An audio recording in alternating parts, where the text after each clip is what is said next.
Don't let them crush you down and beat you. Or your guts and grit will repay Mother Earth. Now you gotta keep on swinging, kicking and bell ringing, and living at the end of the world. It's always worth the fight if you keep smiling. You win the day with your notes from the end of the world. It's gonna be interesting. Righto, well, welcome back to Notes from the End of the World, presented by Patagonia and the Roaring Journals. Fantastic media site. What? Not media. I don't know what you'd call it. It's a story. It's a storytelling portal. It is. Into epic stuff that's going on.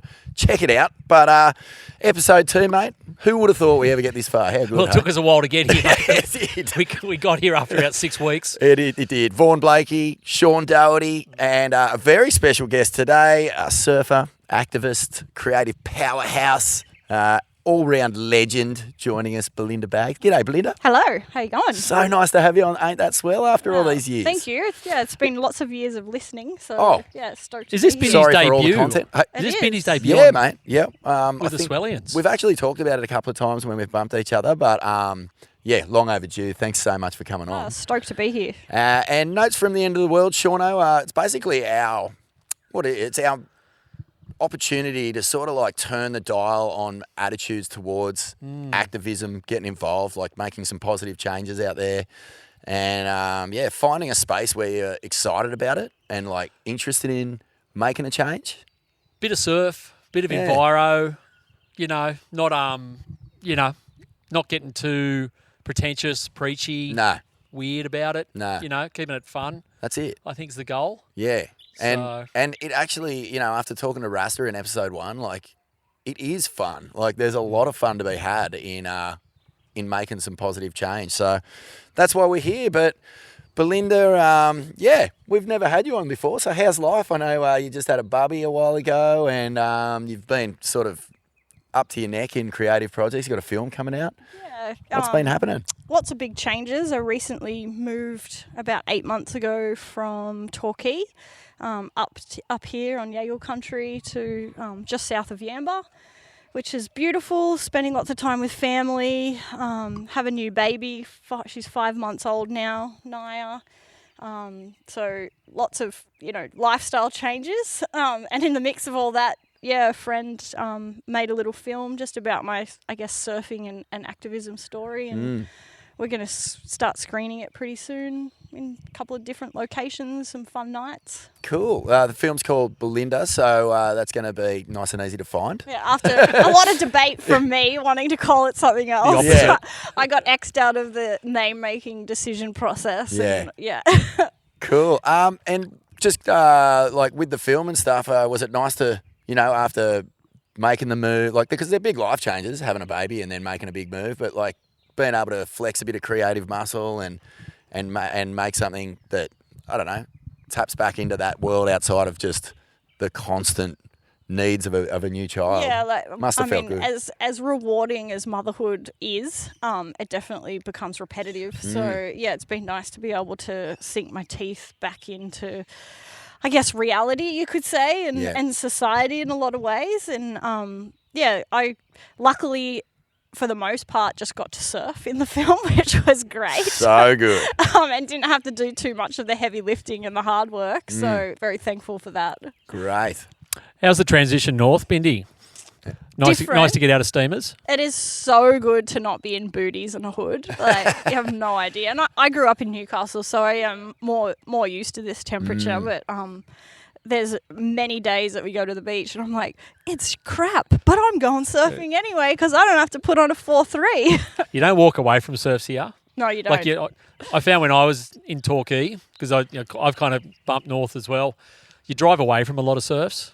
If it's like you're looking at it going, you're looking for reasons not to go. If it's August and September down there and it's southwest, you're going, well, no. And if you've got time constraints, you're like, well, it's 15 minutes to put my wetsuit on. It's 15 minutes to take my wetsuit off. So I've only got half an hour to surf. Is it really worth it? Whereas up here, you just jump in. 4 waves done. Yeah. Yeah, it can be quick. I heard this winter just gone was a particularly bitey one, like real cold.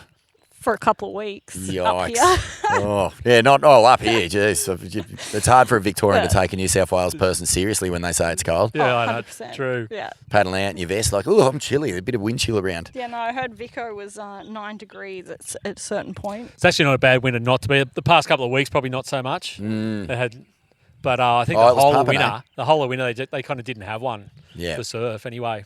That what's the Bells comp that the Torquay crew? Hell's Bells. Yeah, that looked insane. That they looked so scored. good. Yeah. Shout out to the Bells team, all the crew down there. Wadawurrung. Love that joint. Surfers for Climate. You've been a founder of that and an active member for a long, long time. How's that going? And yeah, it's been incredible, really, just how much influence and effect you guys have had in such a short time. Yeah, I think, when I started Surfers for Climate with Johnny Abeg, big shout out to Johnny, who's also Johnny. an absolute legend and fellow goofy footer.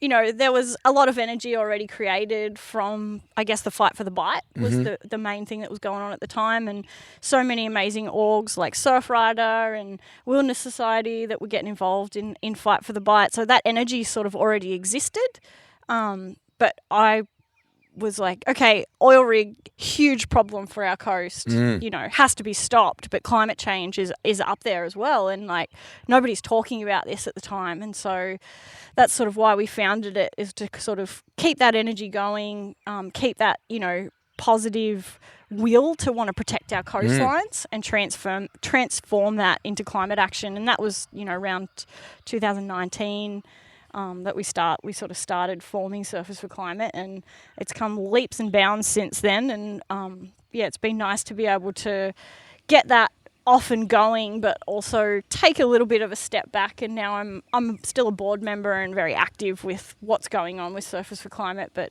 thankfully I'm not behind the computer running the day-to-day at the moment. No, you've got a good team in there. Obviously, deal with quite a few. Like, there's a great event that you guys have got coming up in November, which is top secret, but Goons of Doom might be involved, Shauno. So, watch the Surfers for Climate wheels fall off the second week at the stage. But what I was going to say is, things like oil rigs and, the tangible, visible things that you can really... It's easy to get behind that fight. Climate change can be one of those things where, I guess for people it can be a bit vague. So how do you define it, and how do you sort of like put an elastic band around what it is and what contributes to it in a way that isn't sort of... It's not sort of... at the mercy of being riddled by disinformation and doubters and basically cynics who just want to tear it apart. Because, it's a broad term that a lot of people misunderstand. It's absolutely broad, and like you said, it's not something tangible that you can touch and feel and point at and say that's bad and that needs to stop. It's it's in the air, it's everything that we do.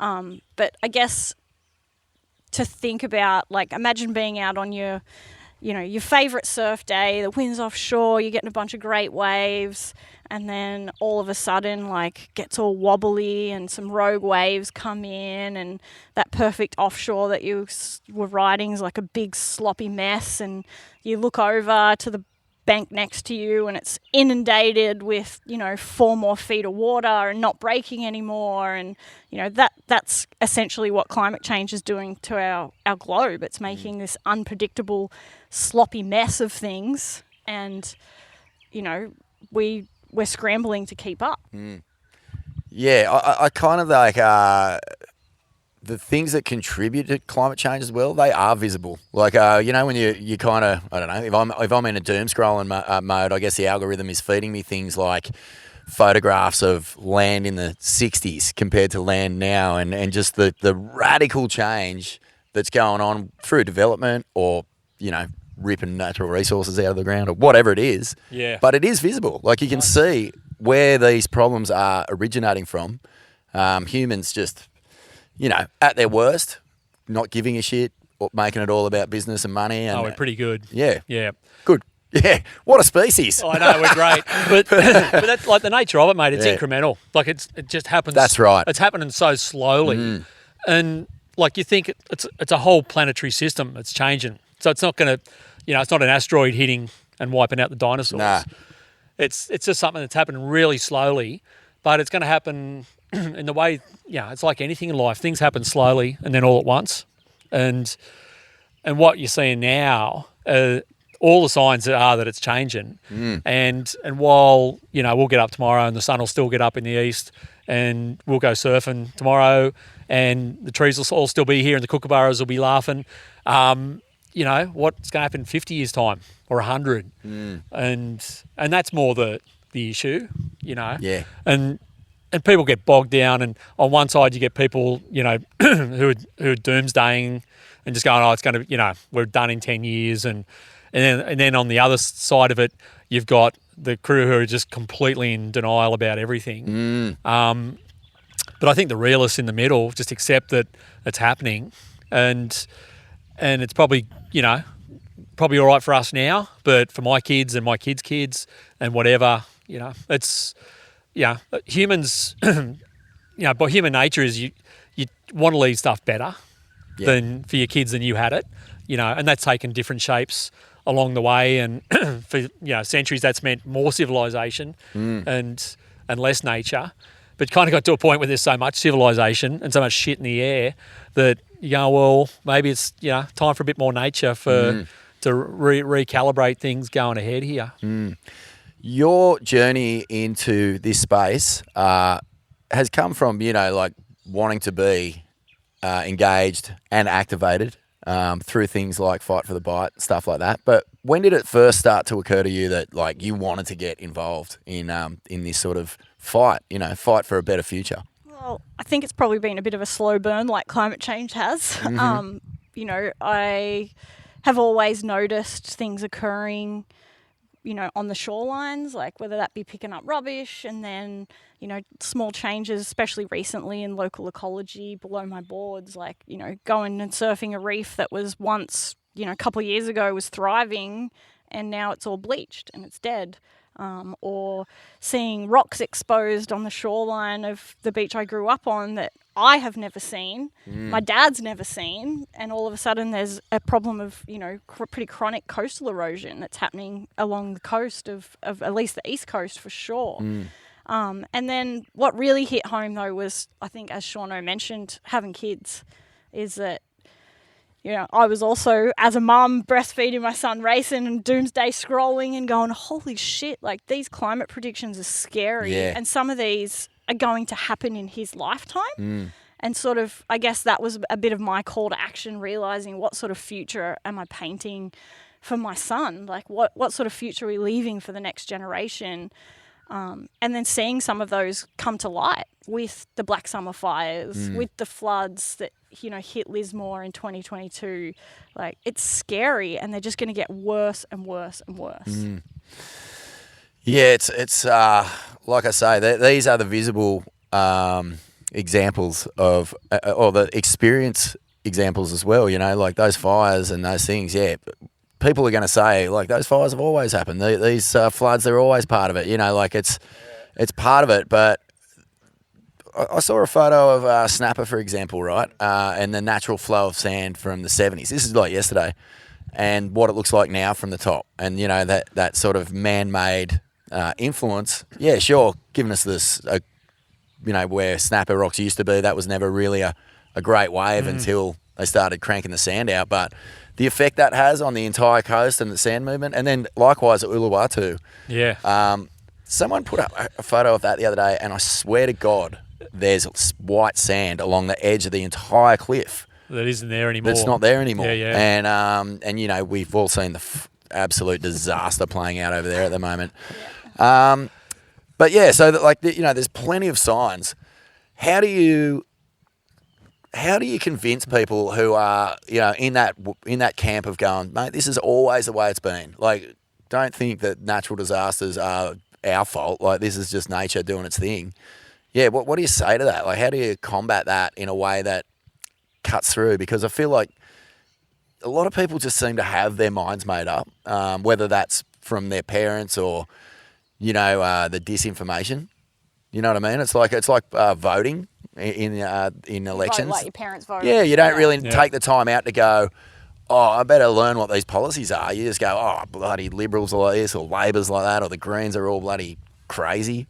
How do you educate someone who is stubborn in that way? Oh, Bindy, it's a doozy. You want this one first, or you want me to take Well, it? you're the one sharing the message. It's It's interesting. I guess there's always science to lean back on, as boring as that is, and you don't want to be like spurting out facts because they're really not that fun, and they're quite depressing at the moment as well. But there is always science to lean back on. I mean, never before in history has the Earth warmed this quickly, and that's a fact. That's factual evidence. Yeah. So I mean, there's always that, but it's to, I guess, relay things in everyday terms. Like I was saying, you know, like you're out surfing and all of a sudden the coral beneath you is all white. You know, the changes in local ecology and seaweeds are changing. So sort of just talking about your daily experiences and how things have changed and that what we're noticing versus, you know, pointing out and spurting out a bunch of scientific numbers and figures. Yeah. I like it. That whole conversation's evolved as well. And it's like, it's a mess. Like, to be honest, it's a shit fight. And it's not as bad as it was. Not as bad as it was. But you've even found that the crew, the hardcore denial crew who are going, well, this just isn't happening. This is weather, you know. This Sky News, basically. Yeah, which even that's kind of slowed. Yeah. You know, and it's like, it's not even going, well, this isn't happening. They're going, there's an acceptance that they're going, well, okay, well, fair enough, it is happening. But then you actually, it's more they're attacking the solutions that are coming forward to deal with it, which is, you know, renewable energy. And so that becomes the conversation more about it. And so all the toxic shit fight that was more on climate and is it actually happening and what's going on. And I think even the hardcore crew have gone, well, okay, there's something going on. And like you said, Vaughan, they'll go back, you know, but it's always changed.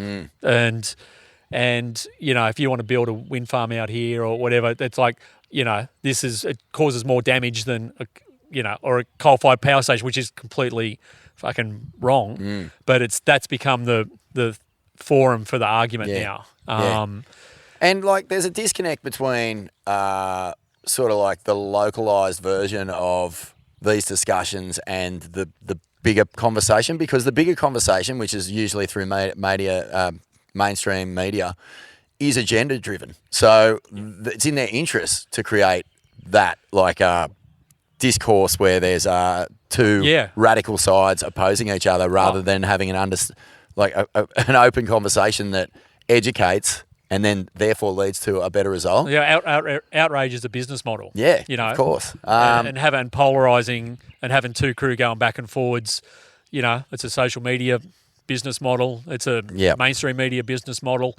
And that's inherent to it. It's a corporate business model because you're dealing with people who don't want to lose any profit from their sort of KPIs or end-of-year targets or whatever for the shareholders. But when we take it back, like Dave said last week or last episode, Shauno, to localising it, like that's where you guys can really see people's brains ticking over that something legitimate is happening. You know, through the events that you've run and the things that you've done with Surfers for Climate, it must be pretty satisfying when you get into a town hall and you see people connecting with what you're saying and feeling that need to become involved. Absolutely, and that's where it's at, is, you know, connecting with your local community and bringing things back away from the power of the corporations, where we need to sort of get together and really engage and do what we can. Like, it seems like in a lot of particularly regional communities, people have this, I don't know, love affair with fossil fuels. Like, you know, can't get off the fossil fuels, can't drive an EV, can't do this, can't do that, can't put in wind farms, when really every time we go to the petrol station, we're giving money to, you know, it's shipping straight overseas and it makes no sense. Whereas if we put more into these major renewable energy projects, it's keeping money in our back pockets and helping our communities thrive. And, you know, there's a lot of ways we can all engage. Like, localism's one of them, and I don't mean that in a "don't surf my break" type of localism. I mean it in more like localization. That's right. Yeah. Where we do live within our community, we grow our own food, we keep that money, within the range of our local towns, and sort of help us all to survive and thrive. But at the end of the day, we've still got to look at these fossil fuel majors and how we can stop that. And the quickest way to stop that's going to be through politics. Yeah. No matter which way you look at it, no matter how you vote, like every politician has the power to be a climate champion. Yeah. So if you're hell-bent on voting Liberal and you're not going to change, go and talk to your politicians about ways that you can change. Go and join the party. Like, let's get involved, because it's going to take every single one of us, to make a difference.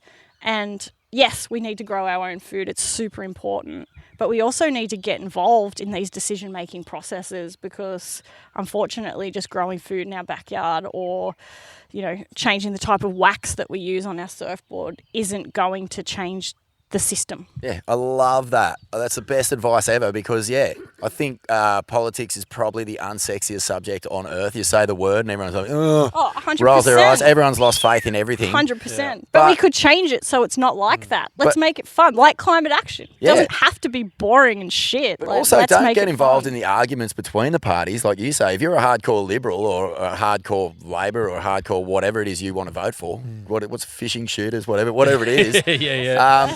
But you can still write a letter if these things concern you, and that letter has got to be heard. Like it will be heard. Yep. That we vote these people in. It's their duty to respond to our needs. And, I think that is really underrated, that regardless of which side of the fence you're on, you don't have to just swallow whatever guff and party line they're telling you to toe. You can say, hey, this isn't good enough. Let's change it. Let's get stuck into it, and let's get stuck into them. It's not going to work if just one of us do that. We all need to get involved. I'll tell you, the movement that's gathering momentum and a really, I think, kind of, not surprising, overdue for sure, but it's definitely gathering this sort of strength, is this the taxing of these mining companies. It's getting a lot of noise in Parliament. It's getting a lot of people, comedians obviously leading the charge, but people are going, hang on a minute, our natural resources getting ripped out of the ground, shipped overseas tax-free, and then sold back to us at 5 times the cost of what. Yeah. It is madness, mate. It It is the definition of madness. Yeah. You want to go back to Sean O'Triple8's heyday, right? Where I was like, well, you've I was having doing this for a long time. That's right. Because there was a lot of crew, and what happened, right? There was, because a lot of this stuff, and it was on the back of the Fight for the Bite, and I was having a crack at a lot of the big oil and gas majors from around the world, and the systems that exist around them that allow them to pillage and and do their thing basically.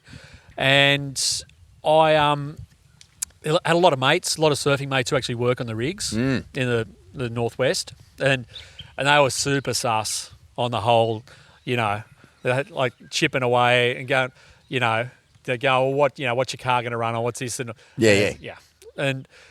but you know what got them in the end, and it got us onto the same page, is I just kept publishing all the fucking the zero tax numbers that these majors paid, right, and all the zero royalties they're paying, and suddenly, mate, we're on the same page. These guys are going, they couldn't fucking believe it. They're just going, are you serious? Yeah. They've turned over $30 billion and have not paid a cent in tax and not a cent in royalties, and they're a multinational company. Yep.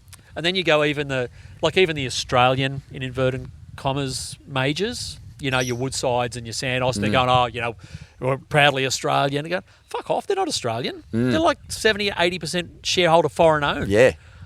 So they've got an office here in Australia. Yeah. And they dig the shit out of the northwest, and they dig in the Liverpool plains, and they want to, but they're not Australian. They're owned by shareholders who live in other countries, and pretty much all of the big majors are overseas. But long story short, it was common ground.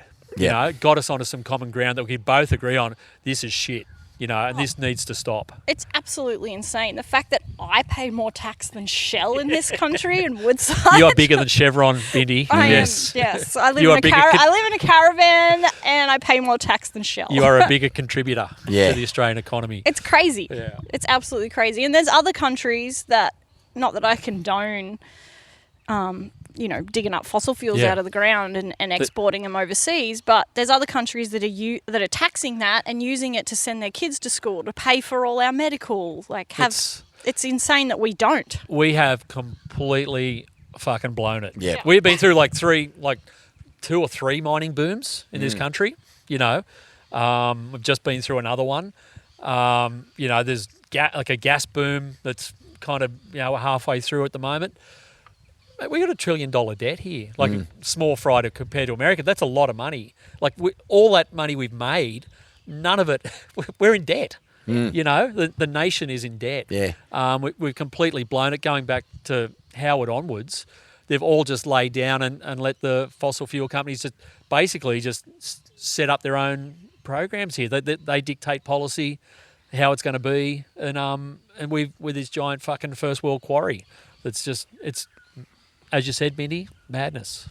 Yeah, Absolutely. but people are becoming wise to that, and there is a groundswell that feels exciting. It really does. It feels like people are going, hang on a minute, this can't last. I don't know how they go about sort of re-engineering policies so that gets done, but surely, Rudd tried to do it and got knifed, obviously, and set off a domino effect of just end up with Gina gormless, shameless kooks who just had no backbone. But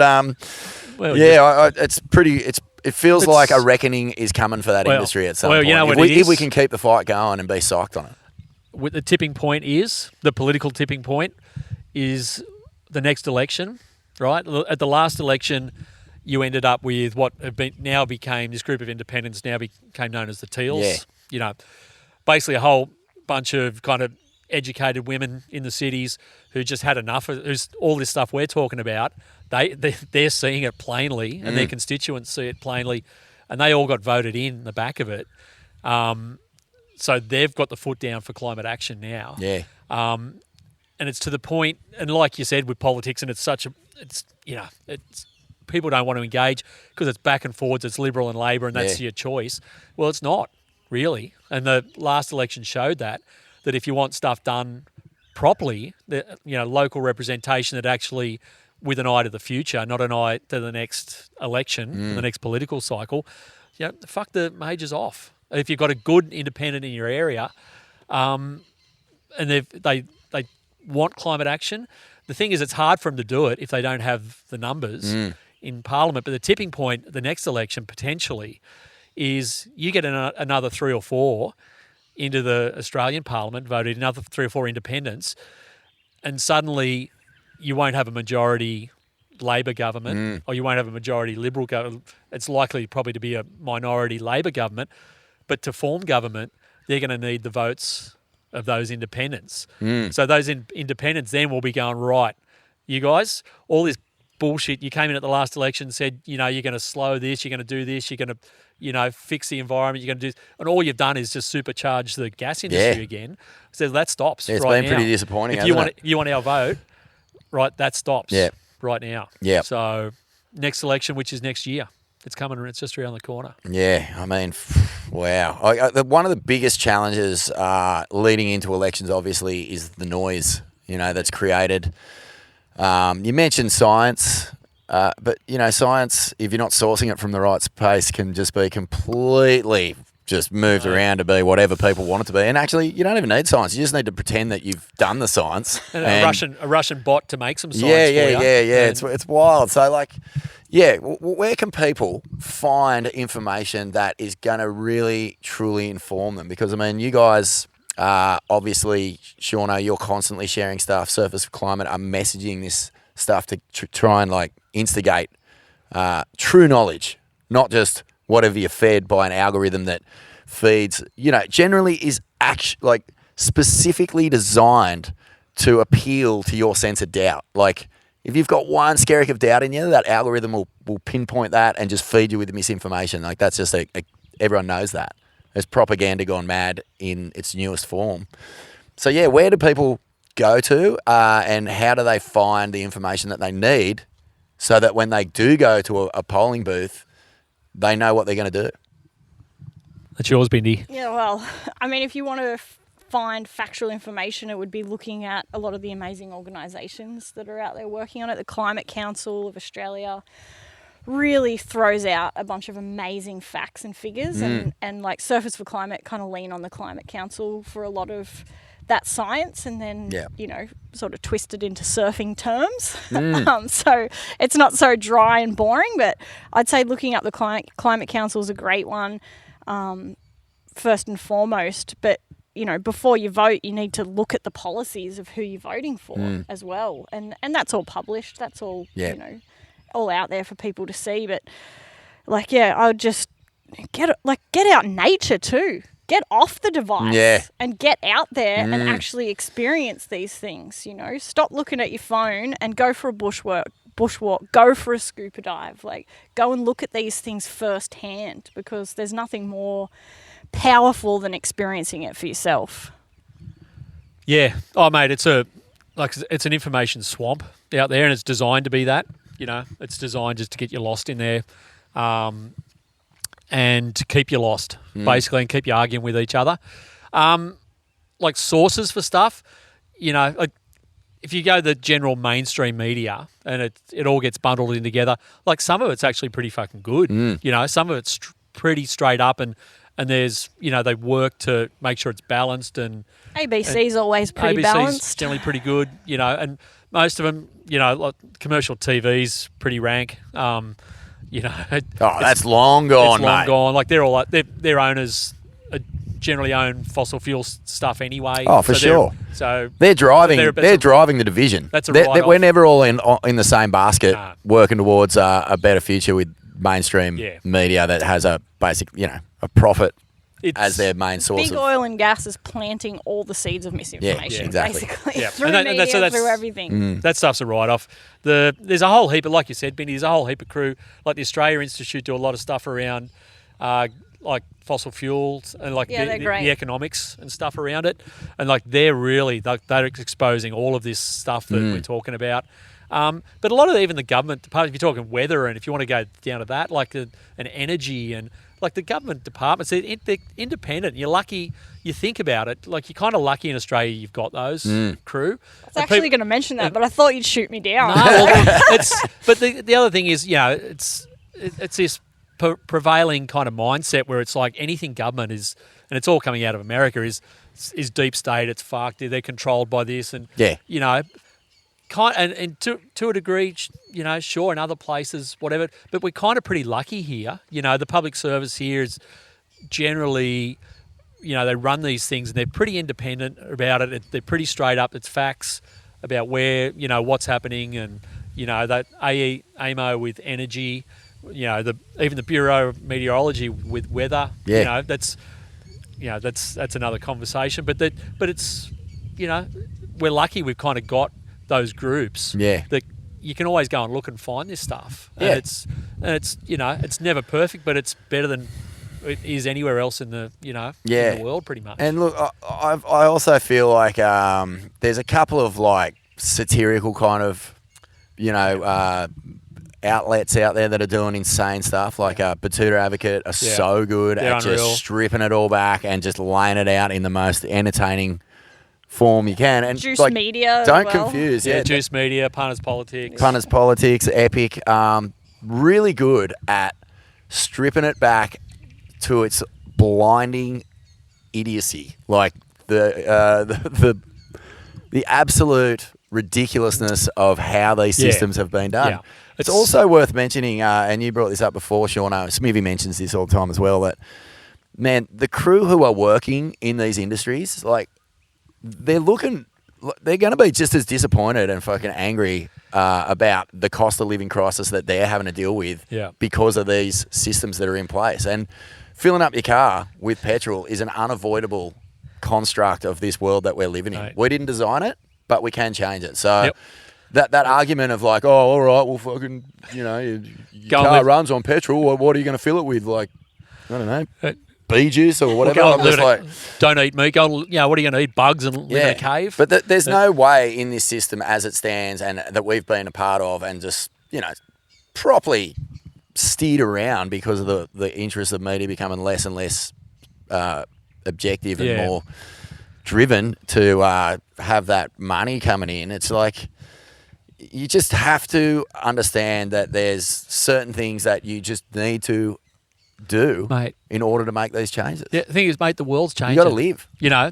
There's a big transition change. Like all this stuff that's happened in the past couple of 100 years with fossil fuels that's powered society and got it to where it is. Great, good job, fellas, but sit it out now. It's like you're done because you're using the sky as an open sewer. Yeah. And that shit's just not going to you can't do that forever. Yeah. You can't put 60 billion tonnes of carbon into the year every year and not expect it's going to fuck something up at some point for someone. But it's like, mate, you and I, we grew up, we're in surf mags, mate. We know about fucking industries that get turfed. Yeah. We were in the golden age where, surf mags ruled, and now I do it in a spare bedroom. So it's like fucking transition, man. It's like the world changes. For sure. And it's what's changing now is the big stuff, is what powers it. And it's a fight between the crew that own the old stuff and that have milked the old stuff and plundered it and made, trillions of dollars out of it, and whatever's coming next. And that's it's renewable energy. It's already here. We're almost at 50% running the grid here in Australia. So the transition's already happened, mate. And you look around and I don't see zombies running around here, and it's all happened, and it's just quietly happened, and it's pretty good, and it's not pumping as much shit into the air, and life rolls on. It's just it's change. Yeah, we need to embrace it and embrace it quicker. And the thing that gets me is the people that stand in the way of it, like where they're reading into this misinformation that's basically spruiked by big oil and gas trying to hold on to their profits for another decade or so. And like you're stopping an amazing thing that can benefit your community, but also your children's future. Like every fraction of a degree matters at this point. It's so shameless, the propaganda these crew come up. Imagine they spent that much energy just dive bombing adaptation into the new technology that can create power without fucking a single bit of effluent or pollution in the sky. Well, there's been the fossil fuel companies have known for 50 or 60 years, but this is happening. But what they do is causing this, and at some point it's really going to get bad.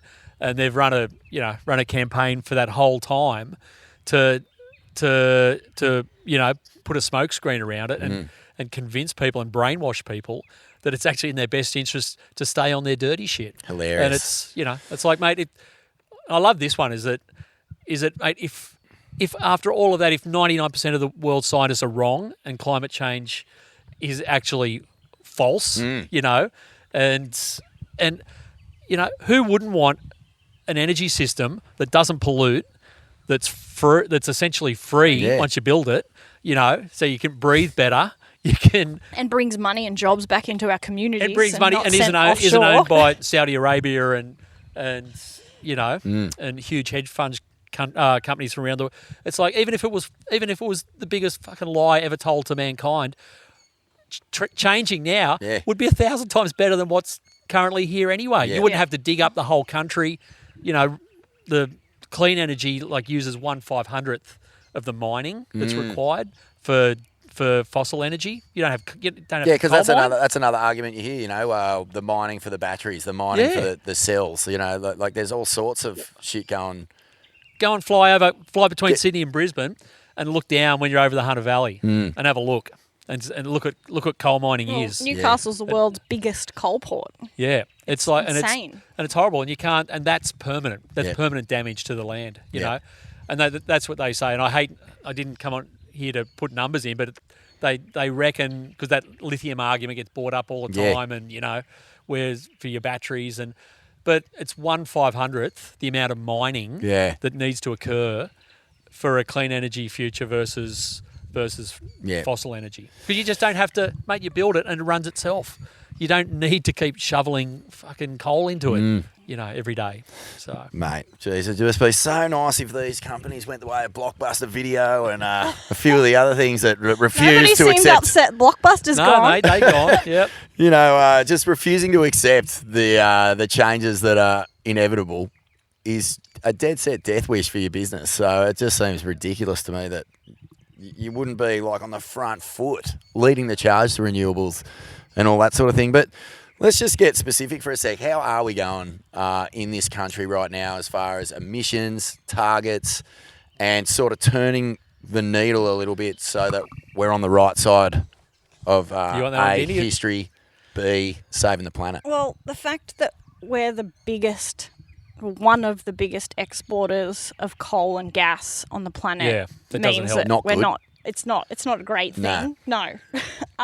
We have made leaps and bounds domestically with our renewable energy for sure. Like Sean mentioned, we're almost at 50%, and that differs across states. Like, I think 50% of Queensland households have solar on their rooftops now, which Yeah. is absolutely insane. That's great.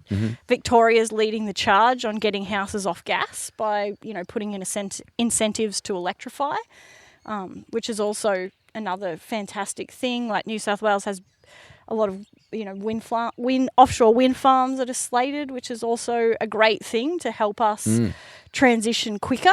But we're still lagging. Yeah. We need to go quicker. We need to move quicker, and we need to look at our exports, and that needs to stop first and foremost. Yeah. Labor's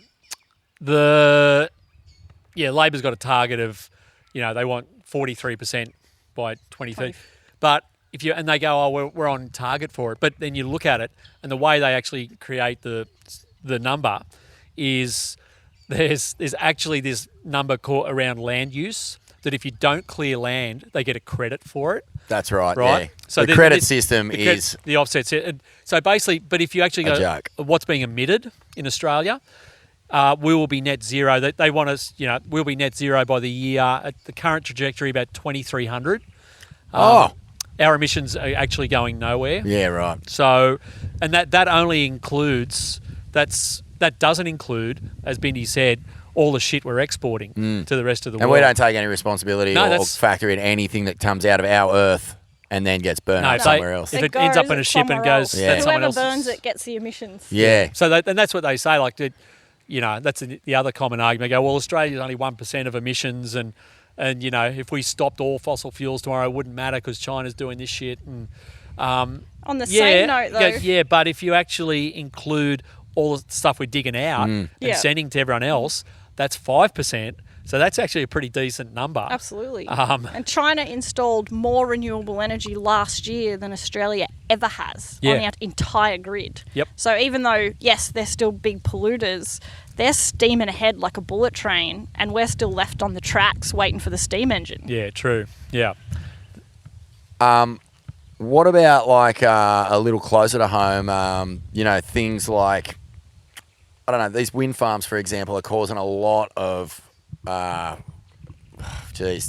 unrest is probably the best way to put it. I've had That's one word for proper, surfers, Swellians who listen to the show have said, man, we've got to protest these wind farms. And, where is that information coming from these guys? Like, you would think that is a free source of energy. I'm not sure really about what the major argument is. Is it just the visual thing? Is it like the potential for an ecological disaster if they whales, burst the into vibe. flames? Or, what is it? What's the argument against wind farms, to your knowledge? No one really says it, but it's the visual amenity, I think, and it's just the fact they're new, and it's a hard one. Like if you said to me, "Is right?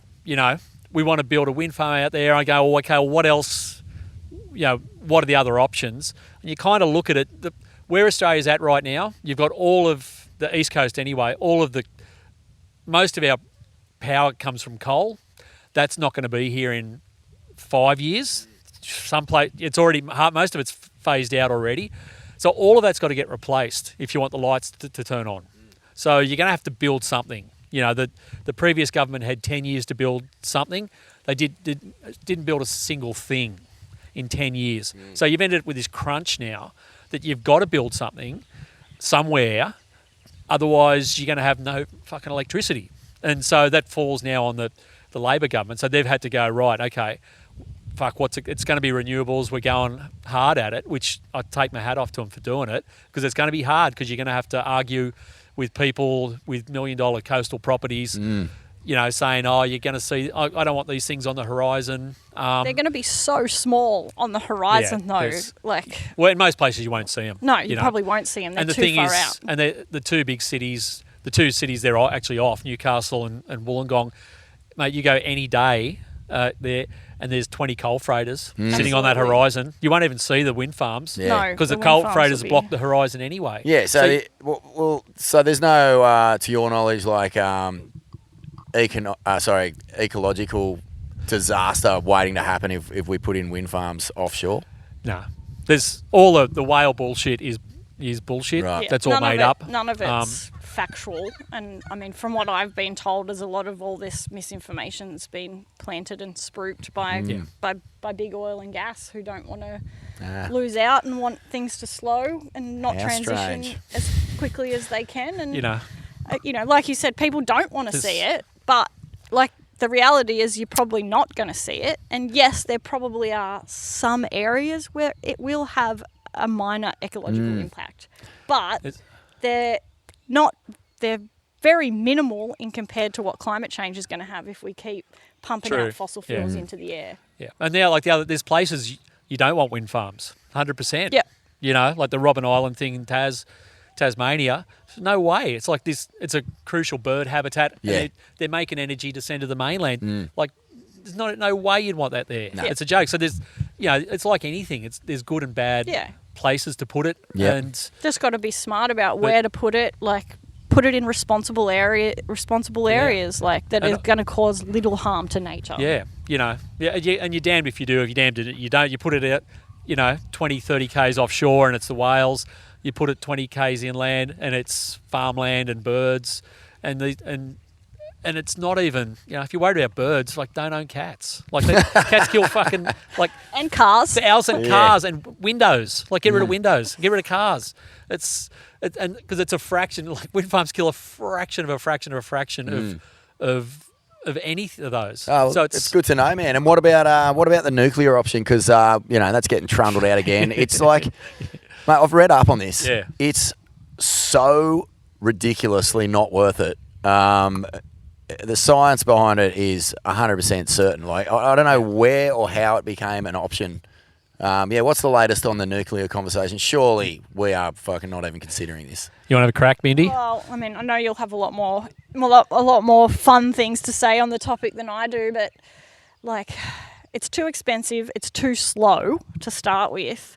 And too risky. We just had 2 earthquakes on one of the proposed sites, which is absolutely insane in itself when we have the option of wind. Why would we go down that? And I mean, it's a bit of political ping pong, really. One party says this, the other party says that. And what we need is everybody to agree, get together, make a decision, and get on with the job. Yeah, it seems to me like things like nuclear, they get thrown out because they know no one really understands the science. No one's going to bother to learn. It comes across as a legitimate option, but we all know there's a waste factor that comes with nuclear energy that is terrifying. Mate. And in addition to that, they throw out these other terms like carbon capture, which is scientifically does not happen. Impossible to do. So I don't even know where they come up with that. And then the whole carbon credit system is just a way to greenwash fucking shit behaviour. Yeah. So we're kind of living in this age of, language being weaponised against really good solutions.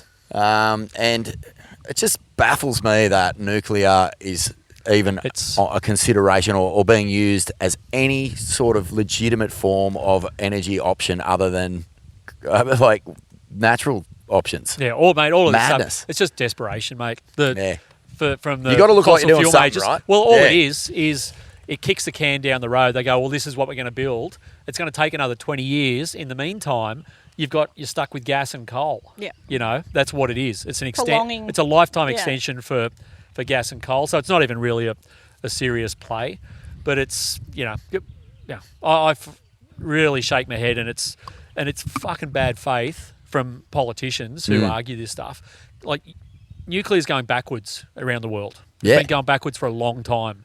There's actually only been like one power plant built in the last like 50 years. There's or some new something plants crazy. going in China. There's Yeah. some new ones in India. Oh, We've got okay, so there's new ones going on. There's new ones going on. Yeah, right. But capacity last year, but there's a whole heap going off as well, because it's a technology that kind of peaked in the 80s. You know, that's when it was, and for small countries that don't have renewables didn't exist, but you know, that don't have capacity to generate stuff, it was actually not a bad solution for the time, with all the dirtiness that comes with it. But it's been going backwards since the 90s as a share of global capacity. In the 90s, it was 17% of the world's electricity came from nuclear. Now it's 9%. And last year, the real number actually went backwards. So more stuff went offline than online. So it's fucking, it's going backwards. Yeah. Why would it peaked 30 years ago? It's dangerous. You know, and it's just, we've got a perfect solution here that's rolling itself out right now. It's just politics, mate. Yeah. It's bullshit. Bummer. Let's talk about surfers, our community, what we can do. Because like a lot of these conversations, they can feel, as we said in episode 1, Shauno, like a little bit beyond you. But we have an active community that engages with nature every single day. We deeply care about our beaches. We deeply care about the waves that break on them. We are passionate about the wildlife that we share this environment with. The surf industry itself obviously has a lot of chemical compounds and I guess sort of anti-environmental elements to it. Everything from travel, jet fuel and tourism right down to surfboards are still largely made out of these toxins. Yeah, where do we sort of sit with ourselves in terms of what we will accept and what we need to have the fun that we have and not affect the immediate environment? Like, how do you sort of sit with those sorts of, you know, conflicts? Yeah, I mean, I think there's only so much the individual can do, and I think it's absolutely essential that we start choosing better when there's options out there. Like, you know, go and grab an eco surfboard, like, and if you don't like the way that they're built, get one that's made strong. Like, I have a log right now that's made of petrochemicals, essentially, but I've owned it for 8 years and I still ride it. That's still my number one board. Yeah. I haven't got 50,000 boards in the interim. Yeah. Like, it's got a long lifespan. So choosing quality when there isn't another option is really important. And looking at, you know, other alternatives like Ulex wetsuits, you know, petroleum free. Like, great, let's get off this shit as soon as possible. Yeah. But, you know, with surfers, like, we come from all walks of life. Like, you'll be out in the lineup with someone who's couch surfing and doesn't have a job, another person who's a doctor, another person who's a school teacher, another person who is a politician. And so I think that there's a power in that, you know, and within this country, like, surfers do make up a big percentage of our population, particularly coastally, in regional areas. And so we need to get involved in the big decisions. Like, we need to step up. I know I mentioned this earlier, but we need to step up and get involved in those political decisions, or they're not going to happen fast enough. The whole idea of the carbon footprint, you know, like, essentially that was designed by the fossil fuel companies to put responsibility back onto the individual user. You know, so it's your fault you're filling up with petrol in your car. You know, it's, you know, they're your miles if you're on a plane. Look what you've made me done. I have to keep digging into these holes to service your surfboards, man. It's the drug dealer's defence all the way. But so it throws it back on you. Yeah. And if you, like Bindy says, if you're not organised to push back and ask for better, you'll just keep getting served up. You know, you'll keep having to fill your car at the Bowser and blow, you know, carbon monoxide into the atmosphere forever. But it's, you know, there's all the small things you can do, like, you know, Bindy said, and they're great and they're incremental. And which I think they actually do is they kind of at least re-engineer your thinking around around what you should be doing. You know, they're not. At the end of the day, it's not going to save the world. Yeah, you can't get bogged down in those small things. And I think this was part of my journey for a time too, was that I was like, I can't stop traveling because of my job, but I'm going to be completely vegan to counteract that. And so I didn't eat meat or cheese or dairy or anything. That must have made flights pretty for decades. long, hungry ordeals for you, I'd imagine. I was quite hungry at The times. vegan options never. But yeah, really so I did that, and then like I'd start riding my bike everywhere, and then I'd look at, I'd go to the grocery store, and like everything's wrapped in plastic. Yeah. I'm gonna have to roll my own tortillas and make my own almond milk. Oh my god! And that was my daily, was doing things like that. And then I realized like maybe I can't function like this, because the deeper I went down the rabbit hole, the more I realized that everything that we sort of essentially do has a carbon footprint. And I did start feeling guilty, and I was like, wait, there's got to be a better way to make bigger, impacting, lasting change than chaining myself to the kitchen and rolling tortillas for the rest of my life. And there's actually people that have studied this, and they actually go, well, for people that are really conscious around climate and whatever, the better use of your time is, like Bindy said, like that's like 11 full-time jobs, going vegan, trying to keep it all out of your whole life. Yeah. Better use of your time is actually just organising and going to the top end, and tackling, like with the bite stuff, taking that out. We got rid of more carbon out of the potential carbon than we could have ever done individually through our own individual lives by organising together and stopping that thing, and that's keeping that in the ground. That's it, and that comes down to the power of this surf community now. Is if you're looking at surfing and surfers as anything other than a super powerful community of people from all walks of life with all different fields of expertise who can contribute in whatever way it is to stopping these just endless cycle of destruction. You can really make changes quickly. We've seen that. We've seen that with all these, Fight for the Bite being probably the prime example, but PEP 11, all these things have come about because of these kitchen table meetings that you said, Shauno, rolling into something else. And that's why I think that, getting engaged with Surfers for Climate, with Surfrider Foundation, with whatever's going on in just your local board riders have these conversations going on. Like what's happening? Oh, there's this thing going in down the beach. Are we happy with this? Like, just those convos, man, they all lead to somewhere good if you're willing to actually engage. Being a little bit responsible for your own backyard too. Like if everybody took care of their patch, then, we hopefully wouldn't be in such a shit situation. Yeah, and you probably got a bit more clout than you reckon, too. Yeah. Like surfers were pretty easily dismissed in the past. But like you said, Bindy, there's all sorts of people surfing these days that will actually probably jump in with you, and doctors and people from other walks of life, and a bit hard to dismiss surfers these days. And in Australia in particular, because it's got that whole cultural cachet, like the national identity is surfing. You know, so like when all of those protests were happening on the beach, for a politician, that's like fucking worst case scenario, because you can't. And double worst case scenario is those surfers have families on the beach, because there's nothing you can say that against them. You can't dismiss them. You can't, you can't white ant them and say, they're just feral scum or rent a crowd or whatever. They're the people that live there. You can't argue against it. And so there's probably a lot more power and clout politically than you probably reckon. I think we've PEP got. 11 was a really good example of kind of what we can do is... PEP 11, Petroleum Exploration Permit 11, 4,500 square kilometres of ocean that was slated to become, I guess, a big giant gas field off the coast between Sydney and Newcastle, one of the most populated stretches of coastline in our country.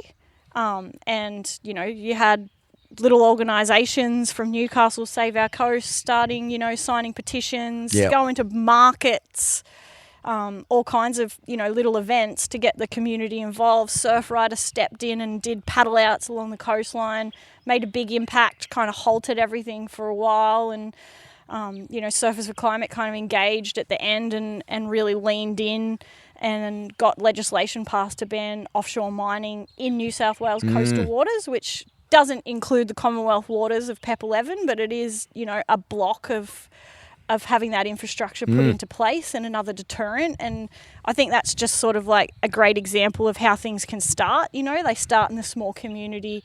You do the paddle outs, the protests, and really show that public opposition, which is so important. But then we need to take it to the politicians with solutions to help stop that as well. So it's kind of like that full cycle of, you know, like people power. Local to national. Yep.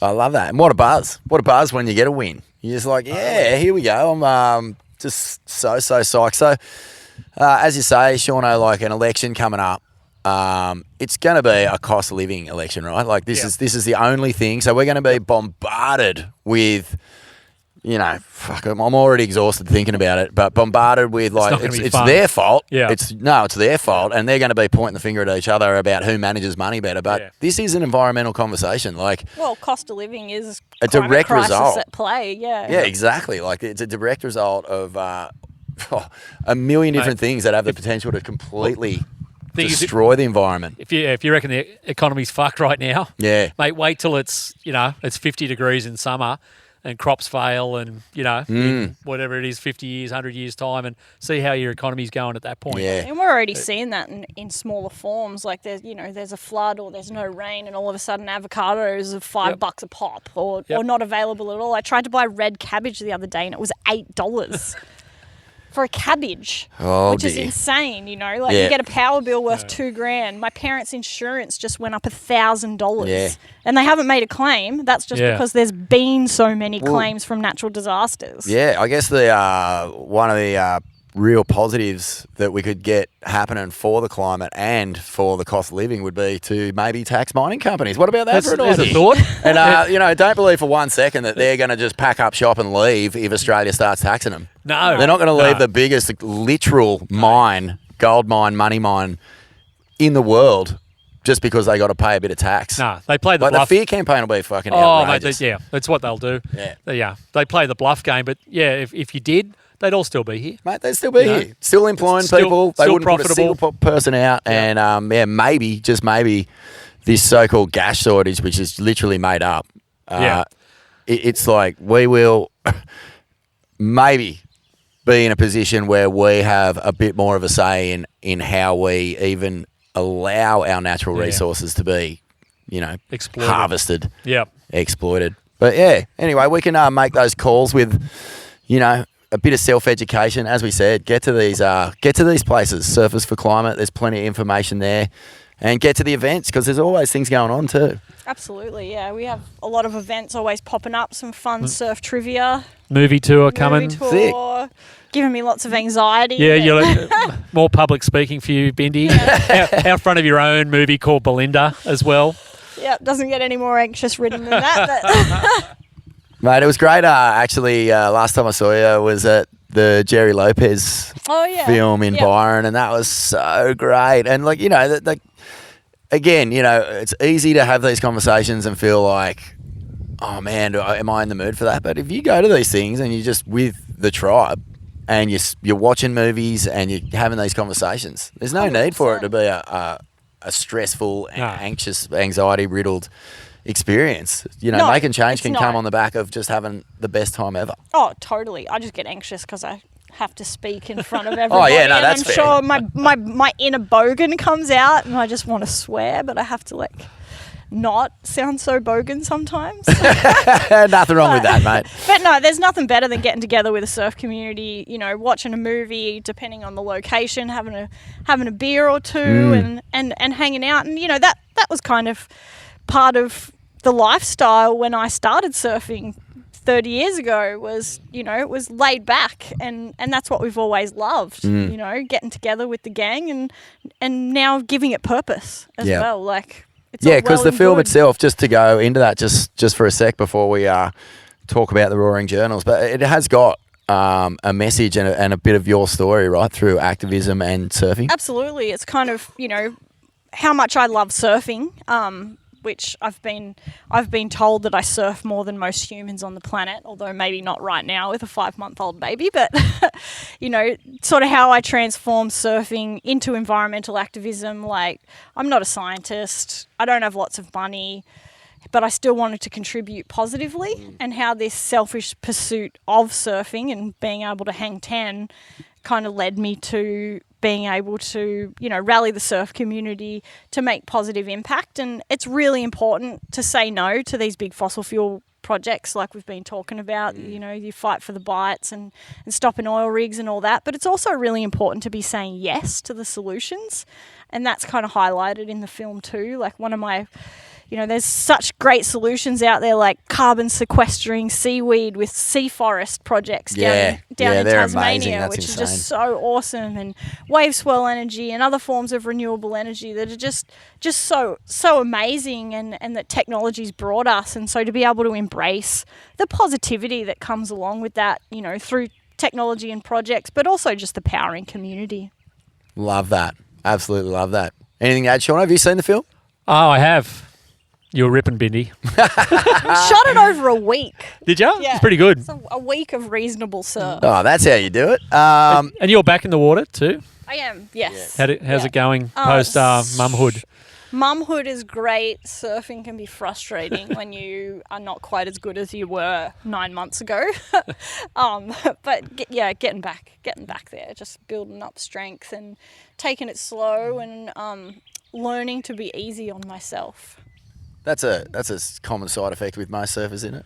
I think so. You should have seen how good I was the other day, or Absolutely. back in the past. Yeah. Or it's more like those moments where you're like, oh, I could have done that turn there, but then I bogged rail. Yeah. And then you get frustrated at yourself, and you're like, all right, I'll get back Story there. of my life. More about it. More push-ups, more yoga, Yeah. more squats, More sleep. more sleep. And so, just so people know, where can they find the dates and check it out? Just on your Instagram? On my Instagram or on the Surfers for Climate website. Cool. I think we're going to do one down in Torquay with the Patagonia crew in October as well. So, yeah.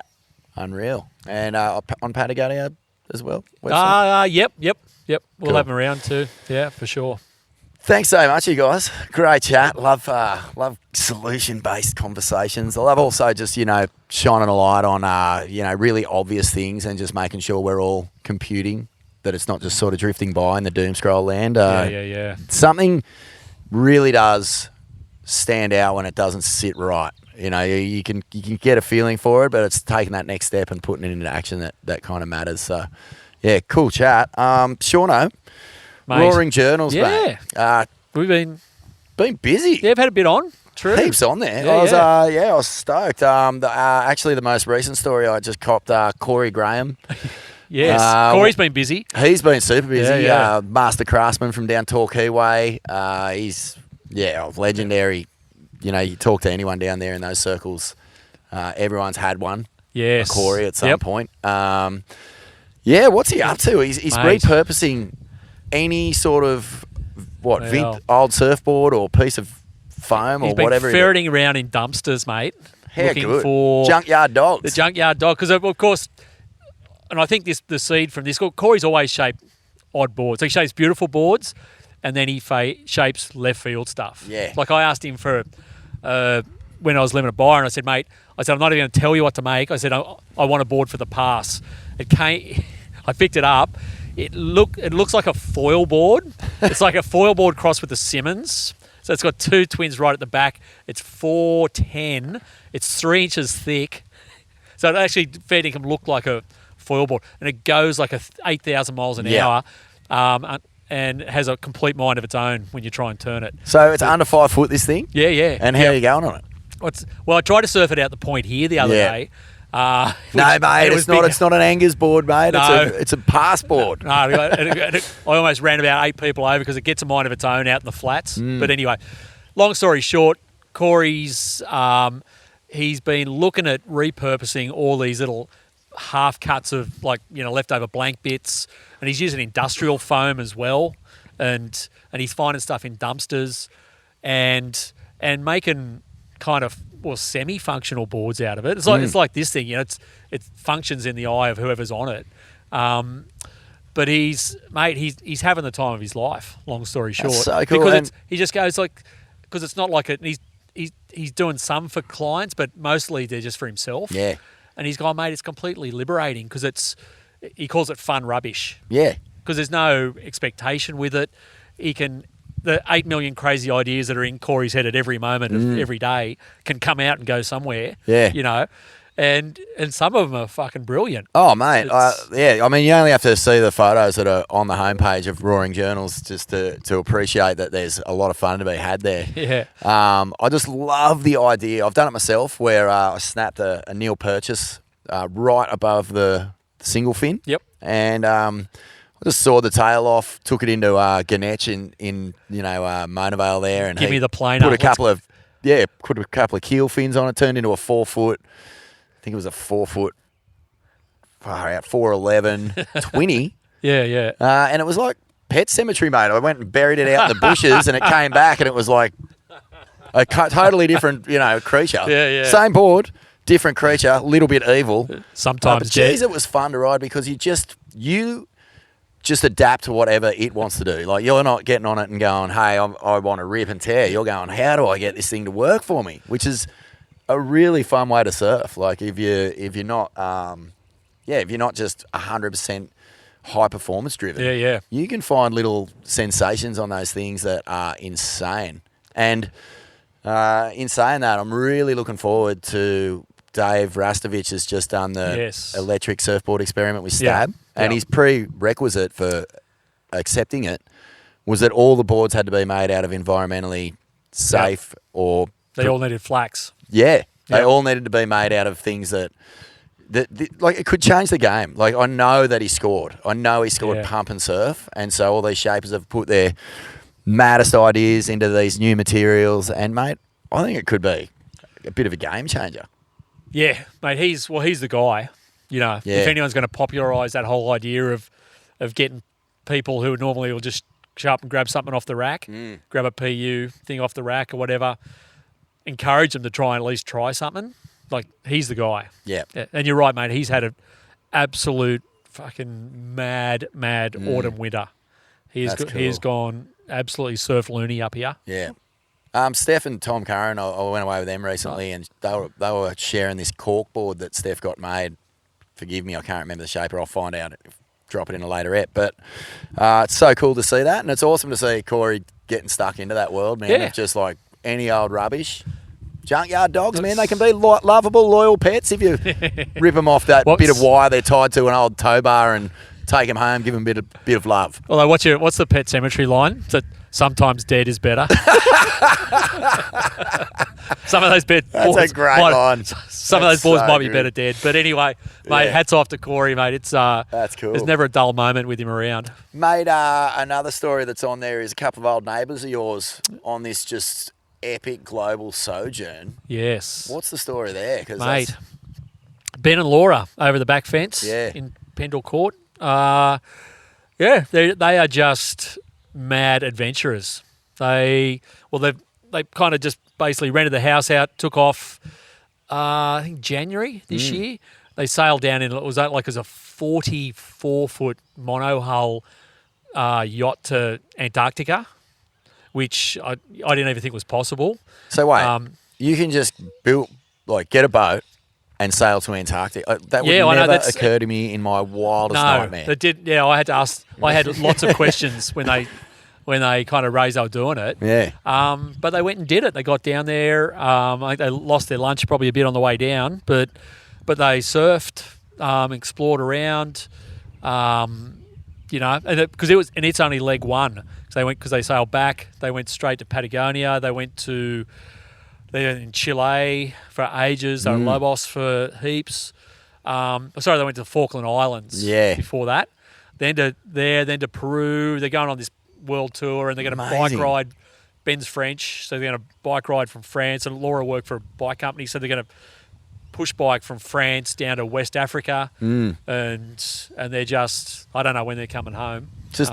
Just with their boards. All on the wind and manpower. Yeah, Amazing, man. They are amazing. legends, That is so cool. People talk about it, the romantic ideal of we're just, getting out and traveling. But, for some people that's like a week at Byron. Yeah. It's like, this is like serious commitment. Yeah, You're isn't it? going, this is years, and they're, putting themselves right out there. And actually, worth mentioning that similar sort of adventurer, Matty Hannon's road to Yes. Patagonia is still travelling around. Yeah. It's gone off. Mate. It has gone off. Like, Yeah. people love it. And rightly so, because, it's not just like, oh, let's go stay in a resort somewhere. It is real travel, real adventure, and like tapping into that surf explorer that we all got somewhere niggling away at us. All inside, deep inside, Isn't it? all of us. Yeah. So that's cool, Sean. That's on Roaring Journals Roaring as well. Journals, Anything yep. else on there, mate? That's worth well, squizzing at. I mean, kind it's of all worth squizzing at, really. falls into a bit of this conversation that we're talking about today, but they're pushing for World Heritage listing in the Bight. Oh, wow. Talk about Fight for the Bight. So that was obviously when we're involved with that, and then the oil company took off, which was good news because it meant probably that there was never going to be oil and gas developed down there. But basically, the question was always going to be what happens next down there. Because if a company showed up tomorrow, they could have just gone back in, and you'd just be Start fighting the the same process fight again. again. Yeah. So this has been driven by the Wilderness Society in South Oz and Uncle Bunner and his crew down there in the Bight. And they've got it floated for World Heritage listing, which would basically which is already having the effect of locking it up. So it's locked out oil and gas already. But it would protect the place forever, really. Which, obviously, you guys have been down there. And is there any sort of like public sort of, I don't know, contribution there, like to get it World Heritage listed, or is that just there is a petition okay. that's going around now. So they'll take that to Canberra. Like World Heritage listing, it's through the United Nations. It's a process. It takes years to make happen. But they're already a few years down the track with it now. Cool. And it's, and if they were able to do it, like you wouldn't have to, you're not going to have to do the Fight for the Bight too, as much fun as that would be. It means the whole place, and you guys have been down there. It's like, it's kind of magic. Feels like it's a bit of another world, but that's why it's magic. Yeah. So, and it's just a natural evolution of all this stuff. Like you can sit around and put out spot fires forever and try and fight this thing here. It's like whack-a-mole. I'll come up somewhere else. But if you can actually do this, Protect them for good. Protect it for good. It's a much better way of doing it. Unreal, mate. Well, look, Roaring Journals, it's live now. It's got a lot of great stuff on there. Yeah, there's some environmental news. There's a lot of cool adventurers and some really cool stories as well. Belinda, thanks so much for coming on. Thanks for the chat. It's been great to have a catch up, and best of luck with the film. Thank you. Look forward to coming to one of the showings and checking it out. Thanks. And Shauno, mate, look, best of luck to you too. I know you're a new dad, so you're on that grind as well. Oh, mate, it's been a long morning already, I'll tell you. You're about to get your baby back too. Yeah. Holiday's over. Yeah. Great to see you, mate. We'll see you on the next day. On your Vaughan. Thanks.